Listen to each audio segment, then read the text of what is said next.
ಹೆಂಗಸರ ಯಾವ ಭಾಗಗಳು ದೊಡ್ಡದಾಗಿದ್ರೆ ಅದೃಷ್ಟ ಒಲಿದು ಬರುತ್ತೆ ಗೊತ್ತಾ? ಸಾಮಾನ್ಯವಾಗಿ ನಾವೆಲ್ಲರೂ ಹೆಚ್ಚು ಹೆಣ್ಣನ್ನು ದೇವತೆಗೆ ಹೋಲಿಸುತ್ತೇವೆ.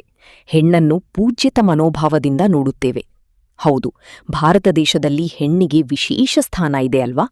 ಅವರು ಕಾಲು ಇಡುವ ಮನೆ ಬೆಳಕಾಗುತ್ತದೆ. ಒಂದು ಹೆಣ್ಣಿನಿಂದ ಎಲ್ಲವೂ ಎನ್ನಲಾಗಿ ನಮ್ಮ ಹಿಂದಿನ ಹಿರಿಯರು ಹಿಂದಿನ ಕಾಲದಿಂದಲೂ ಹೇಳುತ್ತಾ ಬಂದಿದ್ದಾರೆ.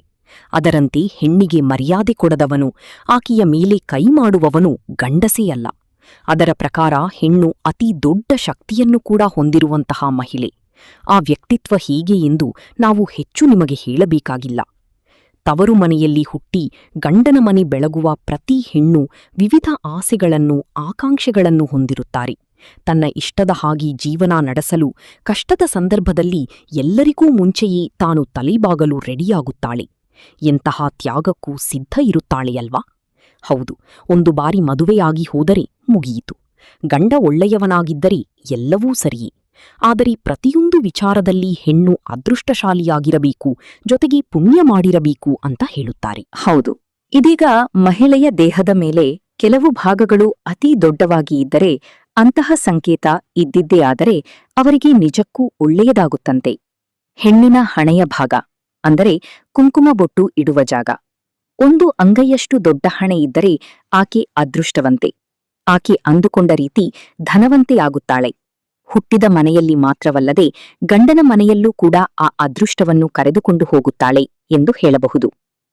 ಎರಡನೆಯದಾಗಿ ಹುಬ್ಬುಗಳು. ಹೆಣ್ಣು ಚೂಪಾದ ಹುಬ್ಬನ್ನು ಹೊಂದಿದ್ದರೆ ಅಂತಹವರೂ ಸಹ ಅದೃಷ್ಟಶಾಲಿಗಳು. ಅವರು ಅಂದುಕೊಂಡಂತೆ ಕಷ್ಟಪಟ್ಟು ಅಂದುಕೊಂಡ ಕನಸು ನನಸು ಮಾಡಿಕೊಳ್ಳುತ್ತಾಳೆ.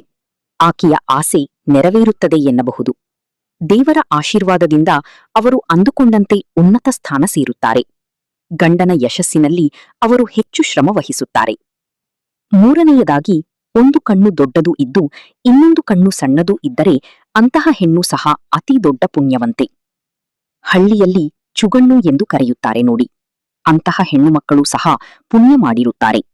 ಆ ರೀತಿಯ ಕಣ್ಣುಗಳನ್ನು ಹೊಂದಿದ ಮಹಿಳೆ ನಿಜಕ್ಕೂ ಅದೃಷ್ಟಶಾಲಿಯೇ ಆಗಿದ್ದಾಳೆ ಎಂದು ಹೇಳಲಾಗುತ್ತಿದೆ. ಇನ್ನು ಯಾವ ಯಾವ ಭಾಗಗಳು ಹೆಣ್ಣಿನ ದೇಹದಲ್ಲಿ ದೊಡ್ಡದಾಗಿದ್ದರೆ ಮಹಿಳೆ ಜೀವನದಲ್ಲಿ ಯಶಸ್ಸನ್ನು ಕಾಣುತ್ತಾಳೆ, ತನ್ನ ಪ್ರೀತಿಪಾತ್ರರ ಯಶಸ್ಸಿಗೆ ಕಾರಣ ಆಗುತ್ತಾಳೆ ಎಂದು ತಿಳಿಯಲು ಈ ವಿಡಿಯೋ ನೋಡಿ.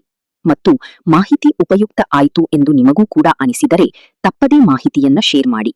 ಧನ್ಯವಾದಗಳು.